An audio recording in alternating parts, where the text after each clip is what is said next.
Hi வீவோஸ், இன்னைக்கான எபிசோடில் என்ன நடக்கலாம்னு சொல்லிட்டு பார்க்கலாம். வீடியோக்குள்ளே போகிறதுக்கு முன்னாடி நம்ம சேனலில் லைக் அண்ட் சப்ஸ்கிரைப் பண்ணிவிட்டு கொஞ்சம் சப்போர்ட் பண்ணுங்கள்.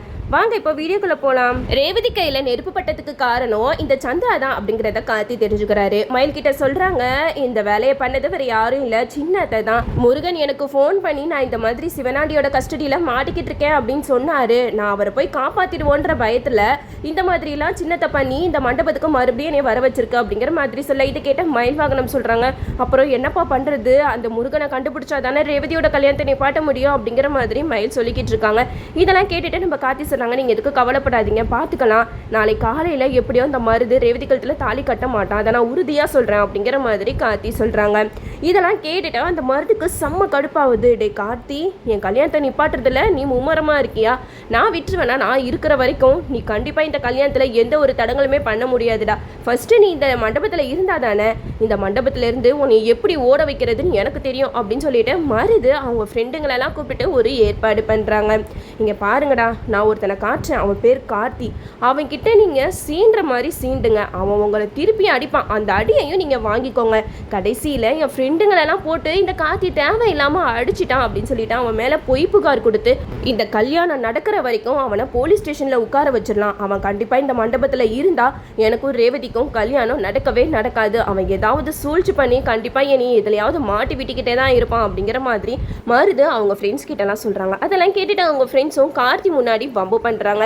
இதை பார்த்த கார்த்திக்கு கோவம் தாங்க முடியாமல் மருதோட ஃப்ரெண்ட்ஸ் எல்லாம் அடின்னு அடிச்சிடுறாங்க. அது மட்டும் இல்லாமல் மருது இதை பார்த்துட்டு இப்போ தான் கரெக்டான நேரம், இந்த நேரத்தில் தான் போலீஸை கூப்பிட்டா கண்டிப்பாக கார்த்தி அரெஸ்ட் பண்ணிட்டு போயிடுவாங்க அப்படின்னு சொல்லிட்டு போலீஸ்க்கு இன்ஃபார்ம் பண்ணேன். போலீஸும் அந்த மண்டபத்துக்கு வராங்க. அங்கே வந்து கார்த்தியை போலீஸ் பிடிக்கிறாங்க. அப்போது நம்ம ரேவதி கேட்குறாங்க, எதுக்காக சார் இவரை பிடிக்கிறீங்க அப்படிங்கிற மாதிரி கேட்க, அதுக்கு சாம்பிச்சிரி சொல்கிறாங்க, இங்கே பா ரேவதி, நீ கல்யாணம் பண்ணு, தேவையில்லாமல் இந்த விஷயத்துலலாம் தலையிடாத, அவன் என்ன தப்பு செஞ்சானோ அப்படிங்கிற மாதிரி சொல்ல, இதை கேட்ட மருது சொல்கிறாங்க, ஆமாத்த, என் ஃப்ரெண்ட்ஸ் எல்லாம் தேவையில்லாமல் அடிச்சு போட்டுட்டான், என் மேலே இருக்கிற கோவத்தில் என் ஃப்ரெண்டை சீண்டிக்கிட்டு இருக்கான், அதனால தான் நான் போலீஸ்க்கு இன்ஃபார்ம் பண்ணேன் அப்படிங்கிற மாதிரி சொல்ல, இதை கேட்ட சந்திரா சொல்கிறாங்க, சரியான வேலை பண்ணீங்க மாப்பிள்ள, இவன் இந்த மண்டபத்தில் இருக்கிற வரைக்கும் எல்லாத்துக்குமே பிரச்சனை வந்துக்கிட்டே தான் இருக்கும் அப்படின்னு சொல்லிட்டு அந்த அதிகாரிங்க கிட்டலாம் சொல்கிறாங்க, சார் இவனால் இந்த கல்யாணம் தடபற்றுமோன்னு எங்களுக்கு பயமாக இருக்குது, அதனால நீங்கள் இவரை அரெஸ்ட் பண்ணி கூட்டிகிட்டு போங்க அப்படிங்கிற மாதிரி சொல்லிடுறாங்க. உடனே அந்த அதிகாரிகளும் கார்த்தியை அரெஸ்ட் பண்ணி கூட்டிகிட்டு போயிடுறாங்க. என்னதான் இருந்தாலும் கார்த்தி இண்டஸ்ட்ரியில் ரொம்ப பெரிய ஆள், அப்படிப்பட்ட ஆளை கொஞ்சம் கூட விசாரிக்காம இந்த அதிகாரிங்களாம் எப்படி அரெஸ்ட் பண்ணிட்டு போனாங்கன்னு தான் தெரியல. இந்த சைடை நம்ம ரேவதி கார்த்தியை அரெஸ்ட் பண்ணி போனதுக்கப்புறம் ரொம்ப உடஞ்சு போயிடுறாங்க. ராஜராஜன் கிட்ட சொல்கிறாங்க, என்னப்பா மாமாவை அரெஸ்ட் பண்ணி கூட்டிகிட்டு போயிட்டு இருக்காங்க, நீங்களாம் பார்த்துட்டு சும்மா இருக்கீங்க அப்படிங்கிற மாதிரி கேட்க, அதுக்கு ராஜராஜன் சொல்கிறாங்க, என்னம்மா பண்ண சொல்கிற ரேவதி, உன் அம்மா ஏதோ ஒரு சதித்திட்டம் போட்டு அந்த கார்த்தியை போலீஸில் பிடிச்சி கொடுத்துட்டா, அது மட்டும் இல்லாமல் உங்கள் அம்மா உன்னைய பிளாக்மெயில் பண்ணது மறந்து போயிடுச்சா, இப்படி தான் எங்கள் எல்லாத்தையுமே பிளாக்மெயில் பண்ணி எங்களோட வாயை அடைச்சி வச்சிருக்கா அப்படிங்கிற மாதிரி சொல்ல, இதை கேட்டு ரேவதி சொல்கிறாங்க, இல்லைப்பா இதுக்கு மேலே நம்ம சும்மா இருக்கக்கூடாது, நான் அம்மா கிட்ட போயிட்டு 1-2 பார்த்துடுறேன் அப்படின்னு சொல்லிட்டு சாம்பிடிச்சடி கிட்ட போய் பேசுகிறாங்க. அம்மா நீங்கள் ஒழுங்காக கார்த்தி மேலே கொடுத்துருக்க கம்ப்ளைண்ட்டை வாபஸ் வாங்குங்க, அப்படி இல்லைனா இங்கே நடக்கிறதே வேற அப்படிங்கிற மாதிரி சொல்ல, இதை கேட்டு நம்ம சாம்பிடிச்சடி சொல்கிறாங்க, என்ன ரேவதி அவனுக்கு போயிட்டு சப்போர்ட் பண்ணிக்கிட்டு இருக்க, மாப்பிள்ளையோட ஃப்ரெண்ட்ஸை அடிச்சிருக்கான், அதனால போலீஸ் வந்து அவனை பிடிச்சிட்டு போயிருக்காங்க, இதில் என்னத்த அவனை போய் காப்பாற்றுறதா அப்படிங்கிற மாதிரி சொல்ல, இதை கேட்டு ரேவதி சொல்கிறாங்க, இங்கே பாருங்கம்மா நீங்கள் செத்துருவேன்னு சொல்லிட்டு மிரட்டி தான் என்னை இந்த கல்யாணத்துக்கே ஒத்துக்க வச்சிருக்கீங்க, இப்போ நான் சொல்கிறேன், கார்த்தி மாமா இந்த மண்டபத்துக்கு வரணும், அவர் மேலே கொடுத்த கம்ப்ளைண்ட்டை நீங்கள் வாபஸ் வாங்கணும், அப்படி மட்டும் நீங்கள் பண்ணலை அப்புறம் இந்த கல்யாணத்தில் எனக்கு இஷ்டம் இல்லைன்னு சொல்லிட்டு அப்படியே போனவ தான், திருப்பி நான் இந்த மண்டபத்துக்கெல்லாம் வரவே மாட்டேன் அப்படின்னு சொல்லிட்டு ரேவதி சொல்ல, இதை கேட்டு சந்திரா சொல்கிறாங்க, அப்போ என்ன ரேவதி மாப்பிள்ளையை விட உனக்கு அவன் மேலே தான் அக்கறை அதிகமா அப்படிங்கிற மாதிரி சொல்ல, அதுக்கு ரேவதி சொல்கிறாங்க, ஆமாம் எனக்கு அவர் மேலே தான் மதிப்பு மரியாதை எல்லாமே அதிகம், கார்த்தி மாமா ரொம்ப நல்லவர், தேவையில்லாமல் யாரையும் அடிக்க மாட்டார், தப்பு நடக்கிற இடத்துல தான் அவர் தட்டி கேட்பாரு, அங்கே ஏதோ தப்பு நடந்திருக்கு அதனால தான் அவர் தட்டி கேட்டிருக்காரு, அவர் போயிட்டு இப்படி அநியாயமாக பிடிச்சி கொடுத்துட்டீங்களே, அது மட்டும் இல்லாமல் இது எல்லாமே உங்களோட சூழ்ச்சின்னு எனக்கு நல்லா தெரியுமா, அவர் இந்த மண்டபத்தில் இருக்கிறது உங்களுக்குலாம் யாருக்குமே சுத்தமாக பிடிக்கவே இல்லை, அதனால தான் அவர் மேலே இப்படி போய் கம்ப்ளைண்ட் கொடுத்து அவர் எப்படி போலீஸ் ஸ்டேஷனில் உட்கார வச்சிருக்கீங்க, ஒழுங்காக நான் சொல்லிட்டேன் கம்ப்ளைண்ட்டை வாபஸ் வாங்கிருங்க, அப்படி இல்லைன்னா நடக்கிறதே வேற அப்படின்னு சொல்லிட்டு நம்ம ரேவதி சூப்பராக சொல்லிட்டு ஸ்டேஷனுக்கு போகிறாங்க.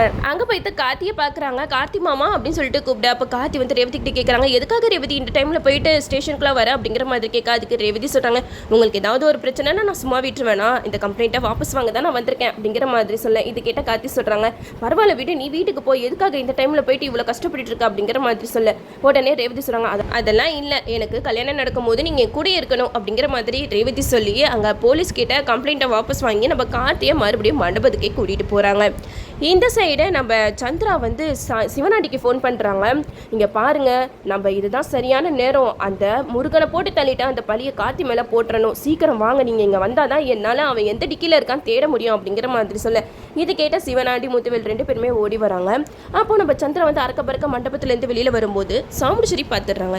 என்ன சந்திரா ரொம்ப பரபரப்பாக போய்கிட்டு இருக்கா அப்படிங்கிற மாதிரி கேட்க அதுக்கு சந்திரா சொல்கிறாங்க, அக்கா நான் வந்து ஒரு வேலை விஷயமா போகிறேன் அப்படிங்கிற மாதிரி சொல்ல அதுக்கு சாமுண்டீஸ்வரி சொல்கிறாங்க, என்ன அதுக்கு நீ இந்த நேரத்தில் நீ போவ, பார்த்து பத்திரமா போயிட்டு வா அப்படிங்கிற மாதிரி சொல்ல உடனே சந்திரா மனசில் நினைக்கிறாங்க, சே இந்த மண்டபத்தை விட்டு வெளியில் வரதுக்கு யார் யாரெல்லாம் சமாளிக்க வேண்டியதாக இருக்குது அப்படின்னு சொல்லிட்டு நம்ம சந்திரா வெளியில் வந்துடுறாங்க. சிவனாண்டி கிட்ட சொல்கிறாங்க, எங்கே அந்த முருகன் அப்படின்னு சொல்லிட்டு அந்த காரு டிக்கியில் காட்டுறாங்க. இதுக்குள்ளே தான் அவன் ஒளிஞ்சான், நாங்கள் கடைசியாக அவனை இதுக்குள்ளே தான் பார்த்தோம் அப்படின்னு சொல்லிட்டு அந்த டிக்கியை ஓப்பன் பண்ண ட்ரை பண்ணுறாங்க. ஆனால் அந்த டிக்கியை ஓப்பன் பண்ணவே முடியல. கடைசியில் எப்படியோ அந்த டிக்கியை உடச்சி ஓப்பன் பண்ணிடுறாங்க. அதில் பார்த்தா முருகன் இல்லவே இல்லை. அப்போது சந்திராவுக்கு பயங்கர ஷாக்கு, என்னங்க முருகன் இதில் தான் இருக்கான்னு சொன்னீங்க, முருகன் ஆளே காணோம் அப்படிங்கிற மாதிரி சொல்ல இதை கேட்ட சிவனாண்டி சொல்கிறாங்க, சந்திரா இதில் தான் அவன் ஒளிஞ்சான், நான் பார்த்தேன், 2 கண்ணால் பார்த்தேன், ஆனால் இவன் இப்போ எங்கே போனான்னு தெரியலையே அப்படிங்கிற மாதிரி சொல்ல இது கேட்ட சந்திரா சொல்கிறாங்க, போச்சு அவன் அந்த கார்த்தி தான் காப்பாற்றிருப்பான்னு நினைக்கிறேன், அவன் மட்டும் கடைசி நேரத்தில் வந்து உண்மையை சொல்லிட்டான், அவ்வளோ தான், இந்த கல்யாணத்தை அக்காவே நிப்பாட்டிடுவா, அந்த முருகன் எங்கேயும் போகிறதுக்கு சான்ஸ் கிடையாது, இந்த மண்டபத்தில் தான் சுற்றிட்டு இருக்கணும், சீக்கிரம் அவனை தேடி கண்டுபிடிச்சி அவனோட கதையை முடிச்சிருங்க அப்படிங்கிற மாதிரி சந்திரா சொல்ல இதை கேட்ட சிவனாண்டி முத்துவேல் 2 பேருமே சேர்ந்து முருகனை தேட ஆரம்பிக்கிறாங்க. அப்போ தான் ஃப்ளாஷ்பேக்காக ஒரு விஷயத்தை காட்டுறாங்க. நம்ம கார்த்தி வந்து காரை விட்டு இறங்கியிருப்பாங்க. அப்போ டிக்கியில் ஒரு மாதிரி சவுண்டு கேட்கும், என்னது இது டிக்கியில் சவுண்டு கேட்குது அப்படின்னு சொல்லிட்டு அந்த டிக்கியை ஓப்பன் பண்ணி பார்ப்பாங்க. அதில் முருகன் வந்து மூச்சு விட முடியாமல் ரொம்ப கஷ்டப்பட்டு இருப்பாரு. அப்போ நம்ம கார்த்தி தண்ணிலாம் கொடுத்து முருகனை காப்பாற்றுவாங்க.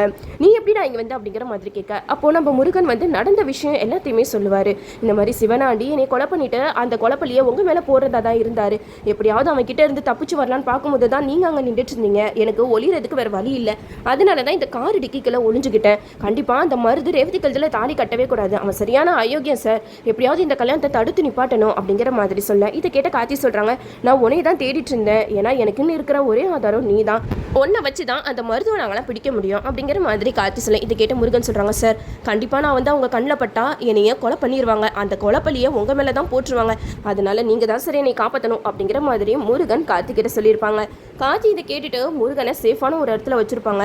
நீ எதுக்கும் கவலைப்படாத, காலையில் கல்யாணம் நடக்கிற நேரத்தில் கரெக்டாக நம்ம போலீஸ் எல்லாம் கூட்டிகிட்டு போயிட்டு அந்த மருத்துவ பிடிச்சிடலாம் அப்படின்னு சொல்லிட்டு முருகனை சேஃபாக ஒரு இடத்துல வச்சுருப்பாங்க. இதெல்லாம் நம்ம கார்த்தி வந்து யோசிச்சு பார்ப்பாங்க. மயில்வாகனம் கிட்ட சொல்லுவாங்க, அதனால நம்ம பயப்படாமல் இருக்கலாம், என்னதான் நடந்தாலும் இந்த கல்யாணம் நடக்க போகிறது கிடையாது, கடைசி நேரத்தில் என்ன சாம்புடிச்செடிக்கு மருது இப்படிப்பட்ட ஒரு அயோக்கியம் அப்படின்னு தெரிஞ்சிச்சுன்னா அவங்களால தாங்கவே முடியாது அப்படின்னு சொல்லிட்டு ராஜராஜன் ஒரு பக்கம் சொல்லிக்கிட்டு இருக்க, இன்னொரு பக்கம் நம்ம கார்த்தி சொல்கிறாங்க, இந்த விஷயம் வெளியில் தெரியாமல் பார்த்துக்கணும், கண்டிப்பாக அந்த சந்திரா சிவனாண்டிக்கு தெரிஞ்சிச்சுன்னா முருகனோட கதையவே முடிச்சிருவாங்க அப்படிங்கிற மாதிரி சொல்ல இதை கேட்ட கார்த்தி சொல்கிறாங்க, முருகன் இருக்கிற இடத்த யாராலுமே கண்டுபிடிக்க முடியாது அப்படின்னு சொல்லிட்டு நம்ம கார்த்தி நம்ம மயில்வாகனம் கிட்ட சொல்லிக்கிட்டு இருக்காங்க. இந்த சைடு முகூர்த்தத்துக்கு நேரம் ஆகிக்கிட்டே இருக்கு. நம்ம சந்திராவுக்கு படப்படப்பு அதிகமாகிக்கிட்டே இருக்கு. ஐயோ முகூர்த்த நேரம் வேற வரப்போதே, இந்த கார்த்தி வந்து ரொம்ப அசால்ட்டாக இருக்கிறத பார்த்தா எனக்கு என்னமோ பயமாக இருக்குது, கண்டிப்பாக முருகனை இவன் தான் பிடிச்சி வச்சிருப்பான், கடைசி நேரத்தில் என்ன பண்ண போகிறானோ அப்படின்னு சொல்லிட்டு சந்திரா ஒரு பக்கம் பயந்துட்டு இருக்க, இன்னொரு பக்கம் நம்ம ரேவதி கார்த்தியை பற்றி சொல்லிக்கிட்டு இருக்காங்க, இந்த மருது என் கழுத்தில் தாலி கட்டவே கூடாது, கார்த்தி மாமா நீங்கள் தான் என் கழுத்தில் தாலி கட்டணும், அந்த நம்பிக்கையில் தான் நான் இங்கே உட்காந்துருக்கேன் அப்படின்னு சொல்லிட்டு ரேவதி கார்த்தியை பார்த்தே பேசிக்கிட்டு இருக்காங்க. இந்த சைடு நம்ம சாம்புடிச்செடி ரொம்ப சந்தோஷத்தில் இருக்காங்க. கடைசியில் நம்ம கார்த்தி வந்து முருகன் அதிகாரிகளெல்லாம் கூட்டிகிட்டு வந்து இந்த கல்யாணத்தை நிப்பாட்ட போகிறாங்க.